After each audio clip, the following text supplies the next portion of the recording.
اس کے بعد آدم علیہ السلام کو جنت میں آزادی دے دی گئی، آپ گھومتے رہے پھرتے رہے، اللہ نے ایک قید لگائی، کہا یا اے آدم پورے جگہوں پہ گھومو، کچھ بھی کرنا ہے کرو، لیکن یہ ایک درخت ہے جسے گندم کا درخت کہتے ہیں، اس درخت کے قریب من نہیں آنا، مت بٹکنا اس کے قریب، اور اس کا کوئی دانہ کھانا نہیں۔ شیطان نے سب سے پہلا حملہ حضرت آدم علیہ السلام پہ کیا، اور آدم علیہ السلام کو وسوسے عطا کیے، اور آدم علیہ السلام کو، یہ آج ہمارے اندر بھی فطرت ہے نا، یہ آدم علیہ السلام ہمارے چونکہ باپ ہیں، لہذا باپ کی خصلت میں اولاد ہوتی ہے، تو آج ہماری بھی فطرت کے اندر یہ بات ہے کہ ہمیں جس کام سے روکا جاتا ہے ہم اسی کام کی طرف بڑھتے ہیں نا۔ حضرت آدم علیہ السلام کو جس کام سے روکا گیا تھا، حضرت آدم علیہ السلام اسی چیز کی طرف، اسی درخت کی طرف بڑھنے لگے، اور آج ہم انسانوں کا بھی یہی معقول ہے۔ آپ دیکھیں جس دیوار پہ لکھا ہوگا یہاں کچرا پھینکنا منع ہے، وہیں پہ سب سے زیادہ کچرا پڑا ہوا ہوگا، یہاں تھوکنا منع ہے، چونکہ منع ہے اس لیے ہم آگے بڑھ کر مزید تھوکتے ہیں۔ لہٰذا جس چیز سے آدمی کو منع کیا جائے یہ اس کی فطرتاً بن جاتی ہے کہ وہ اس کی طرف مزید مائل ہوتا ہے۔ آدم علیہ السلام کو اس درخت کے پاس جانے سے منع کیا گیا، لیکن آدم علیہ السلام اس درخت پہ گئے اور اجتہادی خطا کی بنا پر اس کا گندم اٹھا کے کھا لیا۔ جیسے ہی گندم اٹھا کے کھایا اللہ کو یہ بات علم میں آ گئی، اللہ نے آدم علیہ السلام کو دھتکار دیا اور آپ کو جنت سے معاذ اللہ نکال دیا اور زمین پہ چھوڑ دیا۔ جب زمین پہ آپ کو اتارا گیا تو حضرت آدم علیہ السلام کئی سو سال تک، کتنے سال تک؟ کئی سو سال تک روتے رہے، لیکن اللہ نے جواب نہیں دیا۔ ایک دن آدم علیہ السلام کو بیٹھے بیٹھے کوئی بات یاد آ گئی، اور بات کیا یاد آ گئی کہ ان کی بگڑی بن گئی، ان کی بگڑی بن گئی۔ اللہ اکبر۔ حضرت آدم علیہ السلام نے اللہ کی بارگاہ میں ہاتھ اٹھایا اور عرض کی یا اللہ تو میری بات کا جواب نہیں دیتا، یا اللہ تو مجھ سے ناراض ہے، لیکن میں آج تجھے اس کا وسیلہ پیش کرنے والا ہوں جو میرے نزدیک مجھے لگتا ہے تیرے لیے سب سے زیادہ محبوب ہے۔ حضرت آدم علیہ السلام نے ہاتھ اٹھایا اور دعا کی یا اللہ تجھے محمد صلی اللہ علیہ وسلم کا وسیلہ، تجھے محمد صلی اللہ علیہ وسلم کا وسیلہ، یا اللہ میری توبہ قبول فرما۔ ابھی یہ جملہ مکمل نہیں ہوا تھا، الخصائص الکبریٰ کی روایت ہے، اللہ کی طرف سے جواب آیا اے آدم تو محمد کو کیسے جانتا ہے؟ تو محمد کو کیسے جانتا ہے؟ ابھی تو ہم نے محمد کو پیدا نہیں کیا، ابھی تو ہم نے محمد کو معارض وجود پہ نہیں لے کر آئے، ابھی تو محمد کی امت بھی پیدا نہیں ہوئی، تو محمد کو کیسے جانتا ہے؟ حضرت آدم علیہ السلام کہنے لگے یا اللہ میں جانتا تو نہیں ہوں، میں جانتا تو نہیں ہوں، لیکن جب میں جنت میں سیر کر رہا تھا، میں جب جنت میں سیر کر رہا تھا، جنت کے ہر پتے پہ، ہر پتے کی ہر ٹہنی پہ، ہر درخت کی جڑ پہ، اور ہر دروازے پر، اور ہر نہر کے کنارے پر، یا اللہ جتنے بھی سونے چاندی کی چیزیں بنی ہوئی تھی سب کے اوپر، یا اللہ تیرے عرش کے اوپر، لوائے حمد کے اوپر، لوح و قلم کے اوپر، ہر چیز کے اوپر میں نے جو نام دیکھا ہے وہ ایک تیرا نام دیکھا ہے، ساتھ میں تیرے محبوب محمد رسول اللہ کا نام دیکھا ہے۔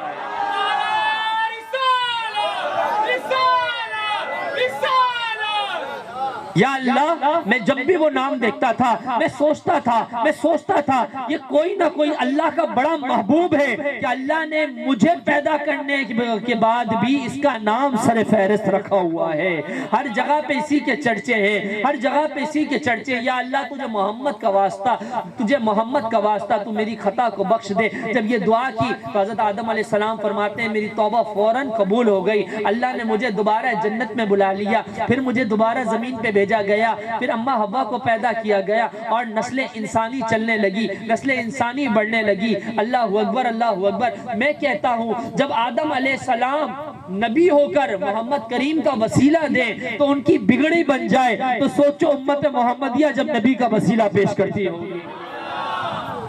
یہی نام ہے نا، یہی وسیلہ ہے، ایک یہی وسیلہ ہے جو ہمارے کاموں کو بگڑنے نہیں دیتا۔ جب بھی ہم نام محمد صلی اللہ علیہ وسلم کا وسیلہ پیش کرتے ہیں اللہ ہماری ہر دعا قبول فرما لیتا ہے۔ پتہ چلا آدم علیہ السلام سے بھی پہلے نبی کریم صلی اللہ علیہ وسلم کی روح مقدسہ تھی۔ جبریل امین علیہ السلام سے اللہ کے نبی صلی اللہ علیہ وسلم نے فرمایا اے جبریل تیری عمر کتنی ہے؟ کہہ دو سبحان اللہ۔ جبریل تیری عمر کتنی ہے؟ جبریل امین علیہ السلام نے کہا یا رسول اللہ صلی اللہ علیہ وسلم مجھے میری عمر کا اندازہ تو نہیں ہے، لیکن ہاں ایک ستارہ ہے جو ہر 4000 سال کے بعد ایک دفعہ چمکتا ہے۔ کتنے سال کے بعد؟ 4000 سال کے بعد ایک مرتبہ چمکتا ہے۔ یا رسول اللہ میں نے اسے 72,000 مرتبہ دیکھا ہے۔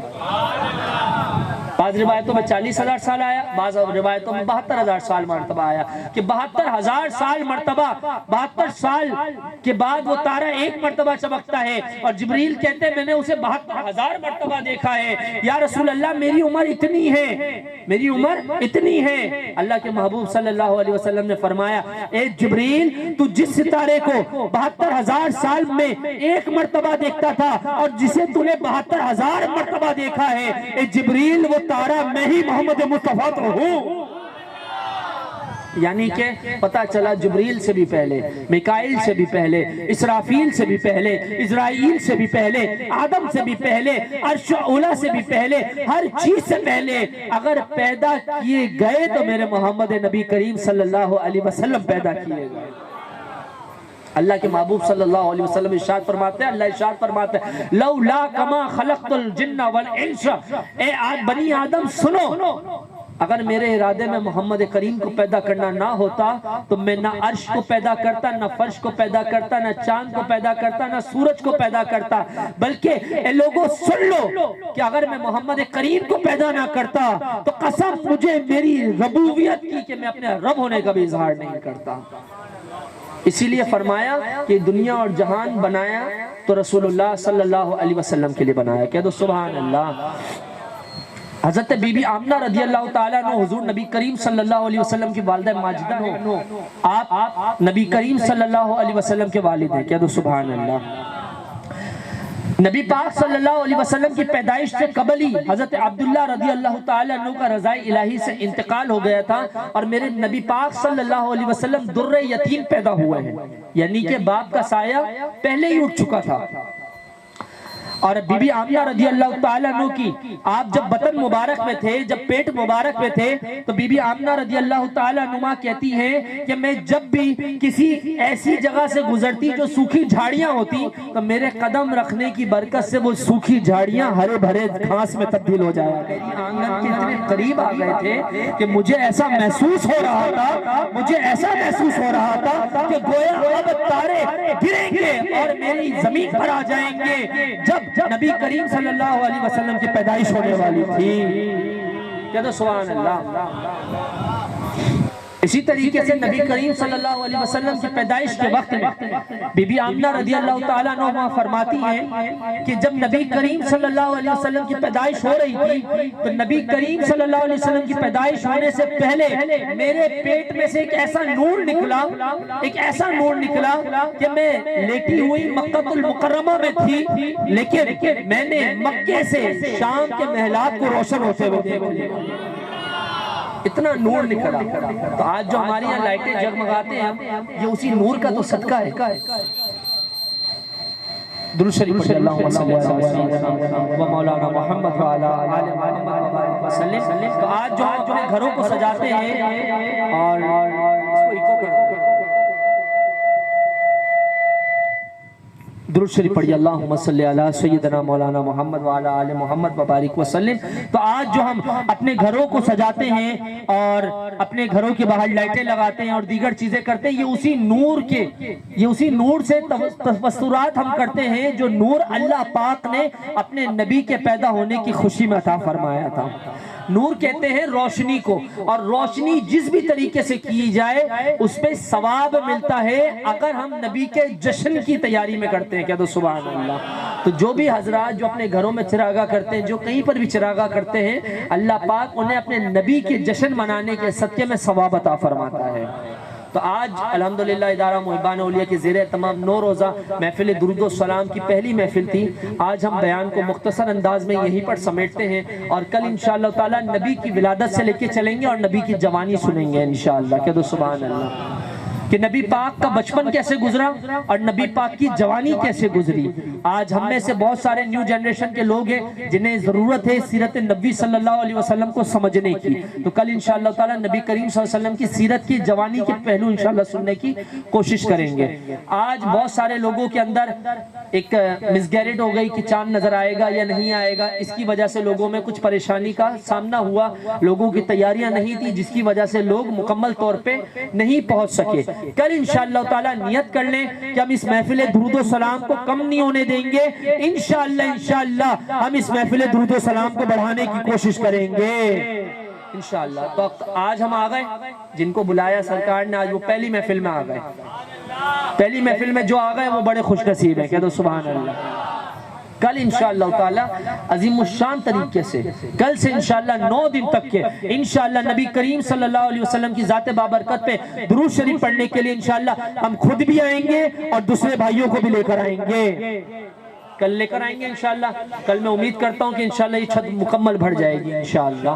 صحیح، ہم نے کوشش کرنی ہے انشاءاللہ، اور زیادہ سے زیادہ درود و سلام کے پیغام کو عام کرنا ہے۔ قسم خدا کی میرا ایمان اور عقیدہ کہتا ہے جب ہم قبر کے اندر اتارے جائیں گے، قبر کے اندر کوئی روشنی ہوگی، کوئی بلب ہوگی، کوئی روشنی ہوگی، کچھ بھی نہیں ہوگا، کوئی چراغ نہیں ہوگا، کچھ بھی نہیں ہوگا، لیکن یہ نبی کریم پر درود جو پڑھا گیا ہے نا، یہ نور بن کے ہمارے قبر کو جگمگا رہا ہو۔ نبی پر درود و سلام پڑھنا دنیا میں قسمت کو روشن کرتا ہے اور آخرت میں قبر کو روشن کرتا ہے۔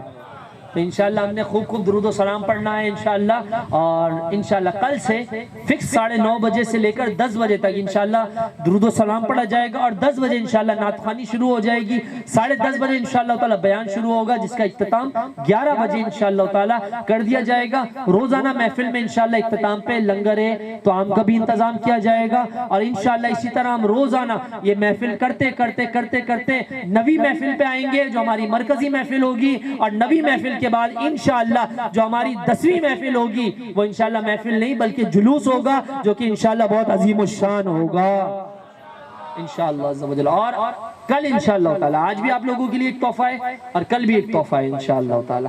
آج کا تحفہ انشاءاللہ کچھ دیر کے بعد آپ لوگوں کی نظر ہو جائے گا انشاءاللہ، آپ دیکھیں گے، آپ کو دل کو خوشی حاصل ہوگی انشاءاللہ، وہ بھی ہمارے لیے تحفہ ہے۔ اور انشاءاللہ کل رات کو درود و سلام کی محفل کے بعد بیان کے بعد انشاءاللہ عظیم الشان پرچم کشائی کی جائے گی۔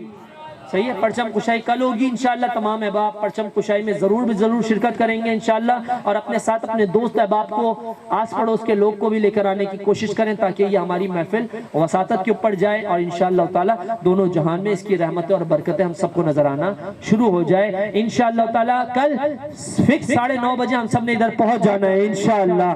ناغہ تو نہیں کریں گے انشاءاللہ، غیر حاضری تو نہیں ہوگی انشاءاللہ، آج نیند تو نہیں آ رہی انشاءاللہ۔ اگر آج نیند آ رہی ہے یا آج کسی بھی چیز کی کوئی کمی رہ گئی ہے تو انشاءاللہ کل سے پوری ہو جائے گی۔ ہم سب نے انشاءاللہ جمع ہو کے خوش دلی کے ساتھ اپنے پیارے پیارے آقا محمد مصطفیٰ صلی اللہ علیہ وسلم کی ذات بابرکت پر درود و سلام کا نذرانہ پیش کرنا ہے۔ ایک چھوٹی سی بات میرے ذہن میں آ گئی، ہم تھوڑی دیر میں تھک جاتے ہیں نبی کی نعت پہ، ہم تھوڑی سی دیر میں تھک جاتے ہیں نبی کی محفل میں بیٹھے سے تھوڑی سی دیر میں تھک جاتے ہیں۔ ہمارے نبی وہ نبی ہیں جو ساری رات ہمارے لیے کھڑے رہتے تھے، ساری رات ہمارے لیے کھڑے رہتے تھے۔ ایون کہ حدیث مبارکہ میں ہے کہ آپ کی ایڑی مبارک سوج جایا کرتی تھی۔ حضرت سیدہ عائشہ صدیقہ رضی اللہ تعالیٰ عنہ ام المومنین ہماری ماں عائشہ صدیقہ عرض کرتی، یا رسول اللہ صلی اللہ علیہ وسلم آپ ساری رات کھڑے رہتے ہیں، یا رسول اللہ آپ کے پاؤں پہ سوجن آ جاتی ہے، یا رسول اللہ آپ کو کس نیکی کی ضرورت ہے، آپ کیوں کھڑے ہوتے ہیں؟ تو نبی پاک صلی اللہ علیہ وسلم کا جواب سنیے، نبی پاک فرماتے ہیں میں اپنی نیکی کے لیے نہیں بلکہ اپنی امت کے لیے ساری رات کھڑا رہتا ہوں۔ وہ نبی جو ہمارے لیے ساری رات کھڑے رہے، وہ نبی جو ہمارے لیے رات کھڑے رہ کر جس کی ایڑیاں سوج جائیں، جو ہمارے لیے پوری رات ہمارے لیے دعائیں کرے، رب اغفر لی امتی کی دعائیں کرے، اور ہم اس نبی کے نام پر 9 دن بھی نہ قربان کر سکے، ہم اس نبی کے نام پہ درود و سلام کی محفل میں نہ آ سکے، ہم اس نبی کے نام پہ خرچ نہ کر سکیں، ہم اس نبی کے نام پہ اپنے وقت کی قربانی نہ دے سکیں، تو پھر ہم امتی کس لحاظ کے ہیں؟ پھر ہم امتی بھی کہلانے کے حقدار نہیں ہوں گے۔ جب ہم اپنے نبی سے شفاعت کی امید رکھتے ہیں تو ہمیں اپنے نبی کے لیے بہت کچھ کرنا ہے انشاءاللہ۔ انشاءاللہ تو روزانہ ہم نے محفل درود و سلام میں حاضری دینی ہے انشاءاللہ عز و جل. اللہ تعالیٰ عمل کی توفیق عطا فرمائے.